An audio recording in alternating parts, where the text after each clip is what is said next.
आइए बच्चों, आज कक्षा 12वीं गणित में हम तुल्यता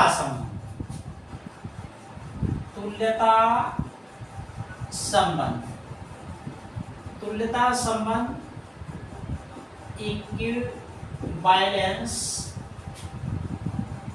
इक्विवेलेंस रिलेशन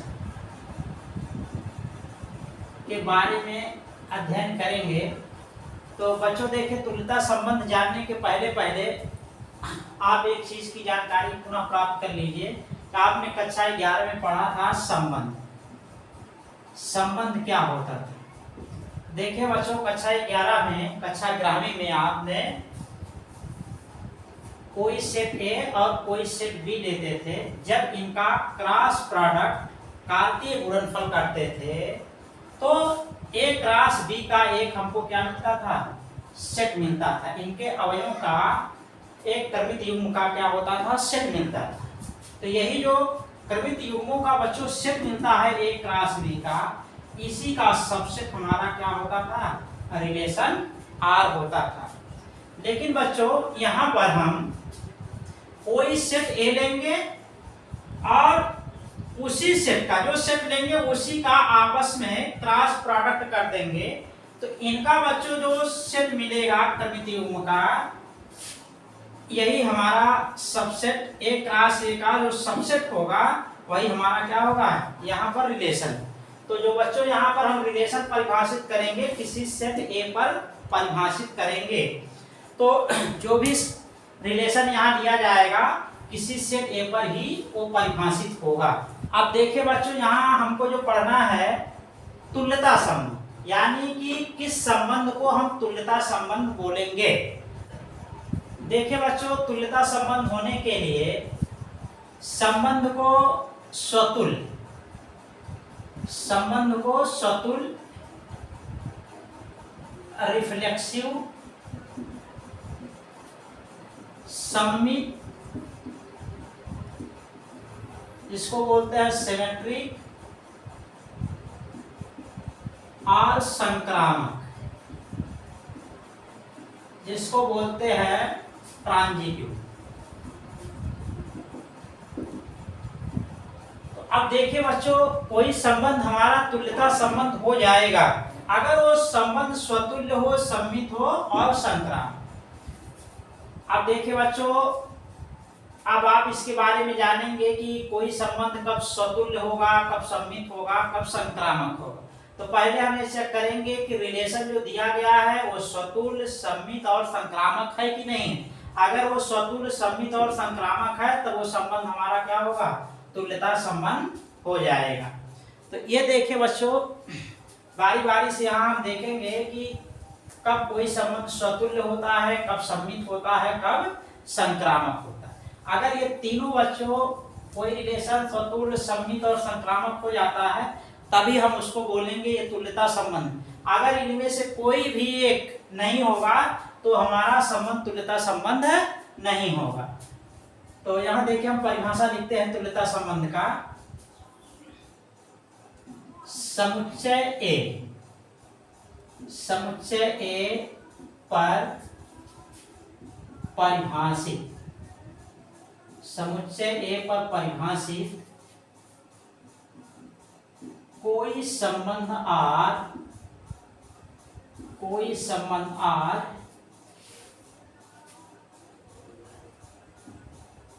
तुल्यता संबंध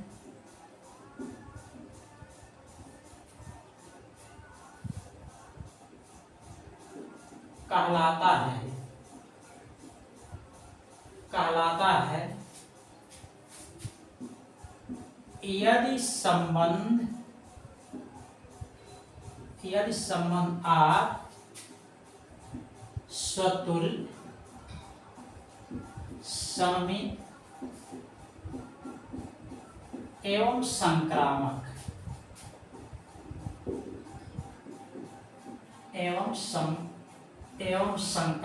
हो। तो ये बच्चों देखे तुल्यता संबंध होने की कंडीशन कि अगर कोई रिलेशन जो है स्वतुल्य हो, सममित हो और संक्रामक हो तो संबंध हमारा क्या बन जाएगा? तुल्यता संबंध। तो यहाँ बच्चों हम बारी बारी से देखेंगे कि तुल्यता संबंध में जो स्वतुल्य, सममित और संक्रामक होने की कंडीशन है, यहाँ पर स्वतुल्य कब होगा रिलेशन, सममित कब होगा और संक्रामक कब होगा। तो सबसे पहले देखते हैं स्वतुल्य कब होगा कोई रिलेशन। स्वतुल्य इसको बोलते हैं रिफ्लेक्सिव। रिफ्लेक्सिव तो पहले हम परिभाषा बच्चों इसकी लिख देते हैं, तो उसके आधार पर आपको समझाते हैं। तो देखें, समुच्चय ए, समुच्चय ए पर परिभाषित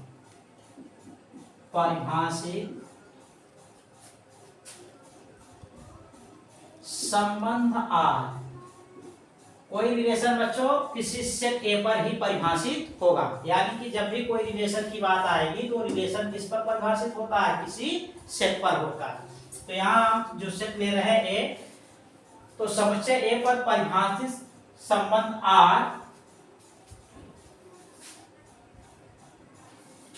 आर स्वतुल्य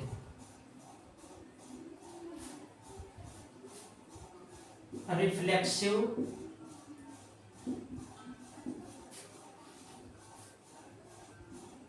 कहलाता है यदि प्रत्येक small A element capital A के लिए ए एलिमेंट आर। अब बच्चों यहां से बात पकड़िए कि किसी सेट ए पर जो परिभाषित संबंध आर है, वही आर यानी कि रिलेशन स्वतुल्य कहलाएगा यदि प्रत्येक ए एलिमेंट कैपिटल ए, यानी कि small A element capital A. बच्चों आप जानते हैं कैपिटल ए सेट को प्रदर्शित करता है और स्मॉल जो लेटर होता है उस सेट के अवयव को प्रदर्शित करता है। तो यहां देखिए बच्चों, कहा जा रहा है कि सेट ए में जितने भी अवयव हैं, ये क्या है, आर का एलिमेंट है। ये कर्मित युग आर का एलिमेंट है और ये प्रदर्शित करता है कि ये इससे क्या है, संबंधित है। ये ए से क्या है, यहाँ पर संबंधित। जैसे मान लीजिए हम लिखें ए बी एलिमेंट आर, इसका मतलब ए बी से क्या है, संबंधित है। तो यहाँ पर इसका मतलब हुआ कि ए स्वयं ए से क्या है, संबंधित। तो इसका अर्थ यहाँ पर बच्चों ये हुआ कि सेट ए में जितने भी अवयव हैं, अगर वो रिलेशन के अवयव हैं, जितने भी अवयव हैं, अगर वो रिलेशन के अवयव क्रमित युग्म के रूप में स्वयं से संबंधित होकर मिल रहे हैं, तो हमारा रिलेशन क्या हो जाएगा, स्वतुल्य हो जाएगा। यानी कि जितने भी बच्चों सेट ए के अवयव हैं वे स्वयं से संबंधित होने चाहिए। यहाँ कहा जा रहा है कि स्वयं का संबंध है आर में होना चाहिए जितने भी ए के अवयव हैं। अगर मान लीजिए कोई सेट ए है, इनके अवयव 1 2 3 है। अब देखिए बच्चों, स्मॉल ए की जगह पर कितना आ गया, 1 2 3। यहाँ कहा जा रहा प्रत्येक एलिमेंट ए के लिए, यानी कि कैपिटल ए के जितने भी एलिमेंट है। देखिए बच्चों, कोई भी अवयव छूटना नहीं चाहिए, यानी कि जितने भी अवयव हैं स्वयं से संबंधित होने चाहिए, यानी कि स्वयं से संबंधित होकर वो रिलेशन के अवयव होने चाहिए। आर में सारे अवयव इस प्रकार के होने चाहिए। अब जैसे मान लीजिए ए बराबर 1 2 3 है, तो अगर कोई रिलेशन है सेट ए पर परिभाषित 1 1 2 2, अगर अब पूछा जाए कि रिलेशन हमारा स्वतुल्य है कि नहीं है, सीधा आप इस परिभाषा के हिसाब से कह सकते हैं कि नहीं है, क्योंकि जितने भी अवयव हैं अगर स्वयं से संबंधित नहीं है, रिलेशन के अवयव नहीं बन रहे क्रमित युग्म के रूप में स्वयं से संबंधित होकर, तो वो रिलेशन हमारा क्या होगा, स्वतुल्य नहीं होगा। यहाँ देख रहे हैं कि 1 1 से संबंधित है, 2 2 से संबंधित है, लेकिन इस रिलेशन में 3 3 से संबंधित नहीं है, इसलिए रिलेशन स्वतुल्य नहीं होगा। स्वतुल्य होने के लिए जितने भी अवयव हैं बच्चों वे एक दूसरे से संबंधित होने चाहिए। तो आप इस तरीके से स्वतुल्य रिलेशन को देख सकते हैं कि कोई रिलेशन स्वतुल्य होगा कि नहीं होगा। तो आप रिलेशन में जाइए और उस रिलेशन में देखिए कि क्या जितने भी सेट ए के अवयव हैं वे स्वयं से संबंधित हैं। अगर कोई भी एक अवयव स्वयं से संबंधित नहीं है रिलेशन में, तो हमारा रिलेशन स्वतुल्य नहीं होगा। आगे देखिए बच्चों, सम्मित। सम्मित सिमेट्रिक। अब कोई रिलेशन सम्मित कब होगा? परिभाषा पहले लिख देते हैं। समुच्चय ए पर परिभाषित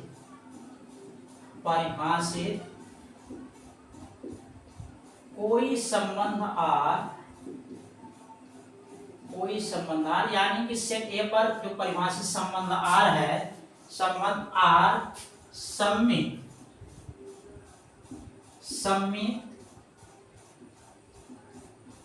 कहलाता है यदि समस्त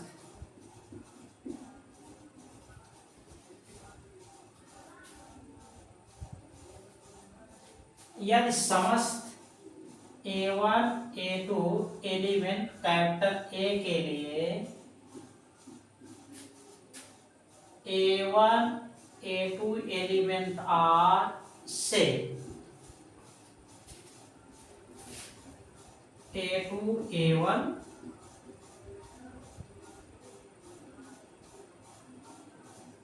A2 A1 एलिमेंट आर प्राप्त हो। देखिए बच्चों, इस बात को हम कैसे समझेंगे। जो समुच्चय ए पर परिभाषित संबंध आर है, वो संबंध हमारा सम्मित कहलाएगा यदि समस्त A1 A2 एलिमेंट ए, यानी कि जो ए के एलिमेंट A1 A2 हैं, अगर बच्चों इनका क्रमित युग्म R में है, यानी कि A1 A2 संबंधित है एक दूसरे से, तो ये देखिए क्या रिलेशन में इनके उल्टे भी R में मौजूद है। यानी कि अगर A1 A2 से संबंधित है तो क्या देखिए रिलेशन में A2 A1 से संबंधित है। तो जितने भी बच्चों A1 A2, आप रिलेशन में देखिए जितने भी A1 A2 R में हैं, क्या उनके उल्टे भी R में मौजूद है। अगर सारे A1 A2 के लिए उनका उल्टा R में है तो हमारा संबंध क्या होगा? सम्मित होगा। तो यहां देखिए बच्चों, सम्मित का मतलब क्या होता है?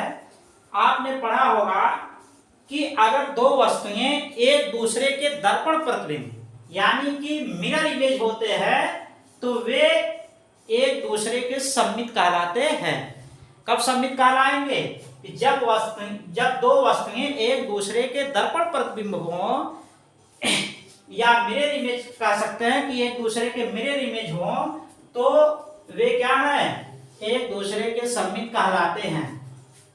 जैसे बच्चों अगर हम दर्पण में अपना फेस देखें तो ये देखते हैं कि एकदम हमारा रूप क्या है, जैसा हमारा रूप होता है वही दर्पण में दिखाई देता है।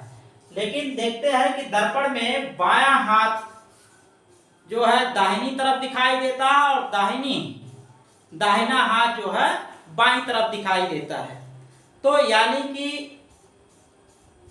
जो प्रतिबिंब होता है वो क्या होता है? उत्क्रमित होता है, उल्टा होता है। तो उसी तरह बच्चों यहाँ ये देखना है कि अगर A1 A2 एलिमेंट R का है तो ये देखिए क्या उसका दर्पण प्रतिबिंब भी R में है। जितने भी A1 A2 आप देख लीजिए R में है, क्या उन सारे का दर्पण प्रतिबिंब R में है? अगर उनका दर्पण प्रतिबिंब यानी कि मिरर इमेज R में है तो हमारा संबंध क्या होगा? सम्मित होगा। जैसे बच्चों देखिए यहाँ पर A1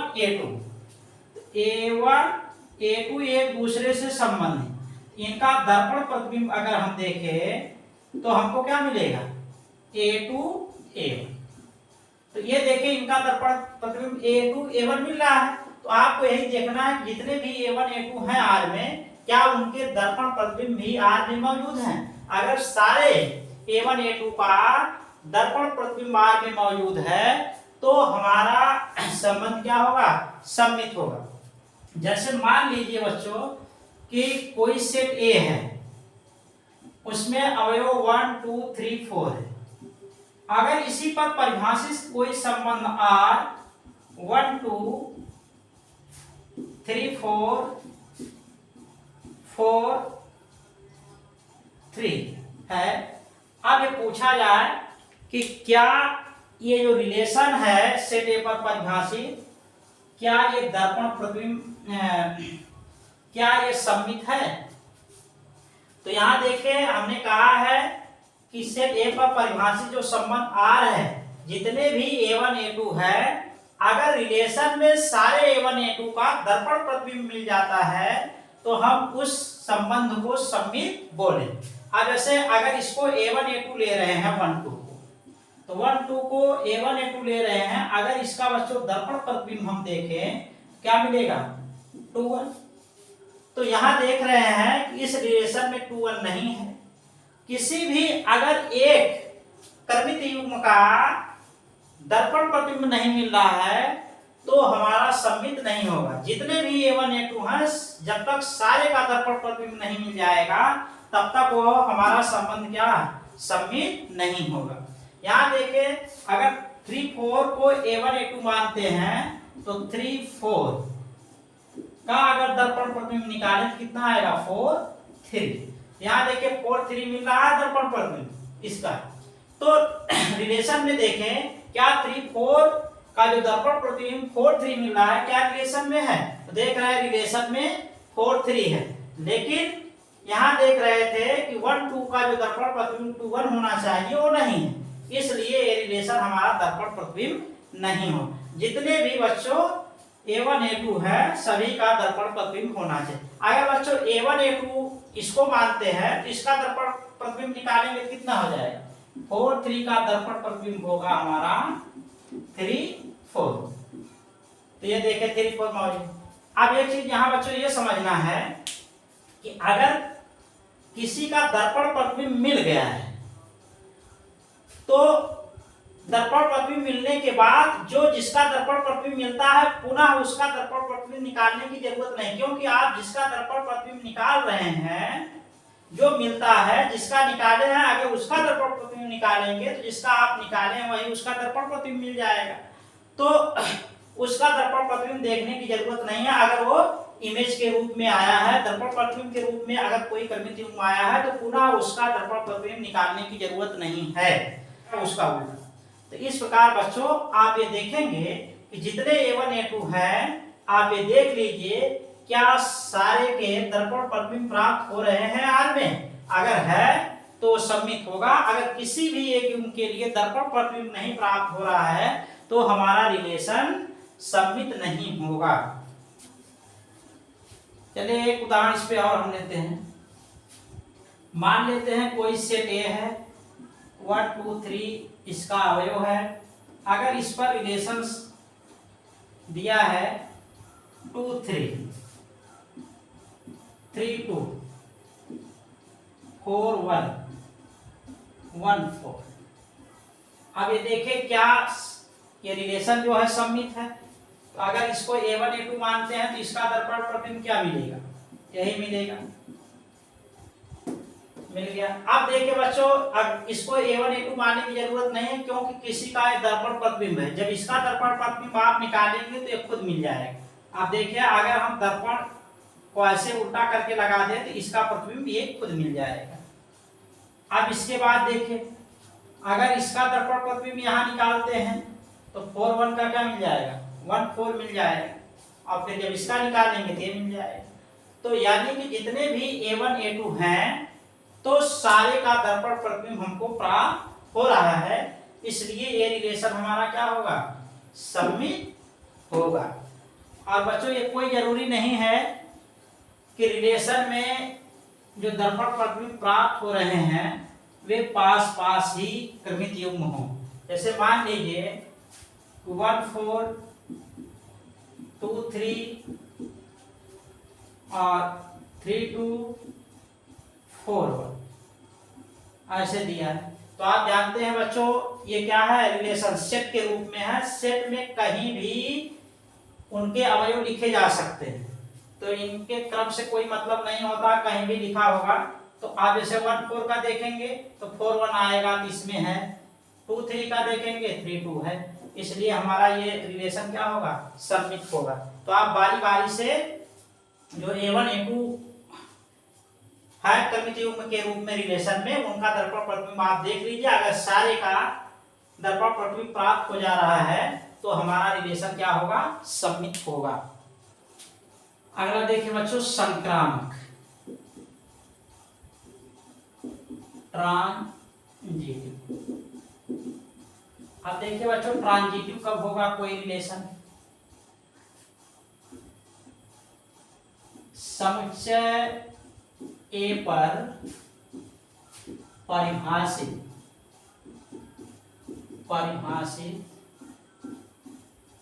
संबंध आर संक्रामक कहलाता है यदि समस्त A1 A2 A3 element capital A के लिए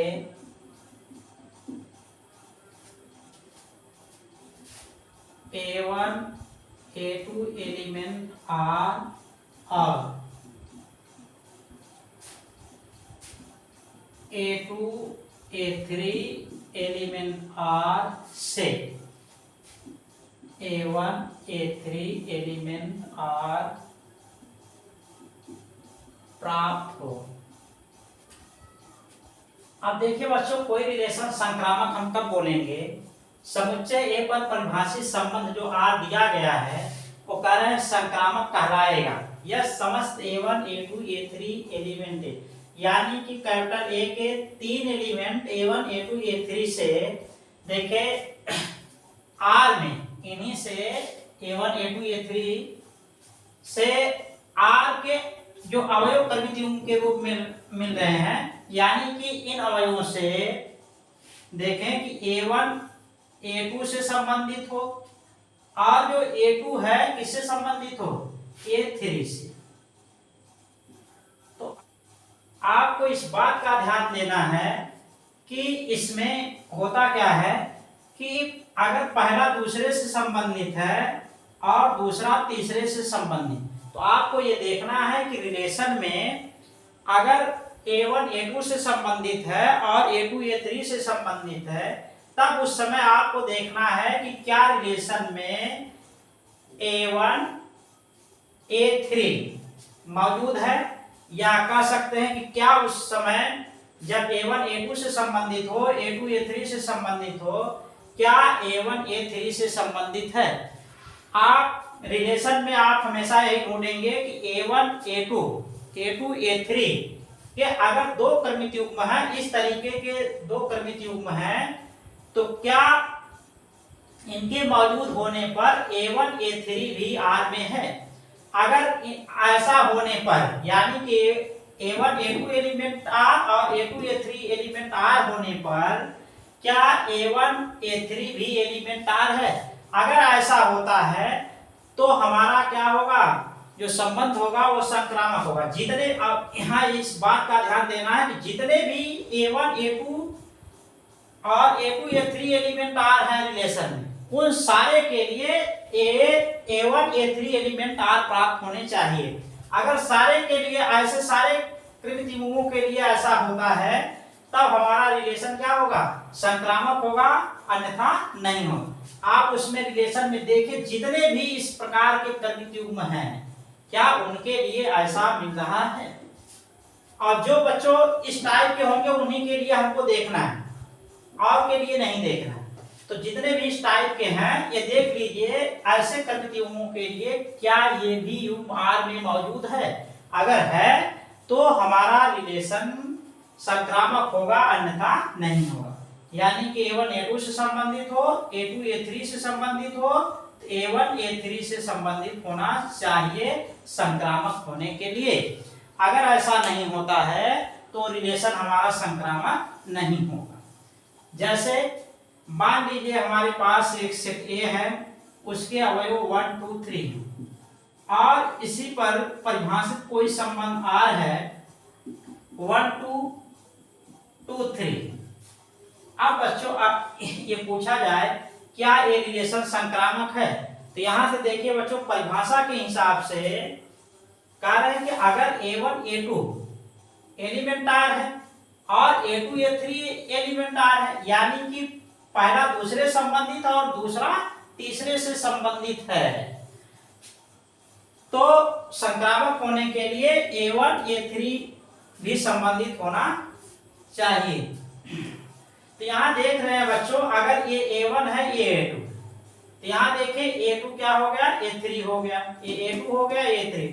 तो अब इस कंडीशन में अगर ऐसा है ऐसा मिल रहा है तो ये देखिए क्या A1 A3 भी R में है, तो यहां अगर इसको देखें A1 और इसको A2 और यहां देखें A2 A3, तो ऐसी कंडीशन में हमने कहा है कि अगर ये R के अवयव है तो संक्रामक होने के लिए A1 A3 को भी R में होना पड़ेगा। यहां देख रहे हैं A1 A3 जब निकालेंगे तो क्या मिलेगा 1 3, तो 1 3 तो R में मौजूद ही नहीं है, इसलिए रिलेशन हमारा क्या होगा ये संक्रामक नहीं होगा। अगर बच्चों यही देखें इसमें 1 3 होता 1 3 होता ये हमारा क्या बन जाता है संक्रामक बन जाता। बस बच्चों आपको इसमें यही बात का ध्यान देना है कि आप जो क्रमित युग्म ले रहे हैं तो ये पहले जो आप पहला क्रमित युग्म चुन रहे हैं तो ये देखिए कि उस क्रमित युग्म का जो दूसरा एलिमेंट है किसी क्रमित युग्म में पहला एलिमेंट के रूप में मौजूद है। अगर उसमें मौजूद है तब उस समय आप A1 A3 देखिए, अन्यथा देखने की जरूरत नहीं होगी। अब जैसे यहाँ देखिए हम जब इसको A1 A2 माने तो ये देखिए दूसरा जो यहाँ अवयव है इस युग्म में पहला बन रहा है, तो अब इसी समय हम A1 A3 चेक करेंगे, देखेंगे कि A1 A3 है कि नहीं। अब आगे देखिए अगर मान लीजिए हम इसको A1 A2 मानते, इसको मानते A1 A2, अब बताइए अगर इसको A1 A2 मानते हैं यहाँ पे तो अब इसमें दूसरा अवयव हमारा कौन बन रहा है 3 बन रहा है। अब देखिए किसी क्रमित युग्म में क्या 3 पहला अवयव के रूप में मौजूद है, तो देखिए यहाँ पर जो दो क्रमित युग्म है ये और ये, इसमें कहीं इन दोनों में कहीं भी पहले अवयव के रूप में 3 नहीं मिल रहा है, तो इसलिए अब इसके साथ हमको A1 A3 निकालने की जरूरत नहीं है। अब इसमें देखिए 1 3 को अगर हम A1 A2 मान रहे हैं तो यहाँ A2 हमारा क्या बन रहा है 3 बन रहा है। अब देखिए किसी क्रमित युग्म में क्या पहला अवयव जो है हमारा 3 के रूप में है नहीं है, इसलिए अब यहाँ A1 A3 निकालने की जरूरत नहीं, जब मिल ही नहीं रहा है ये इसका दूसरा अवयव पहले के रूप में तो वहाँ A1 A3 निकालने की जरूरत ही नहीं पड़ेगी।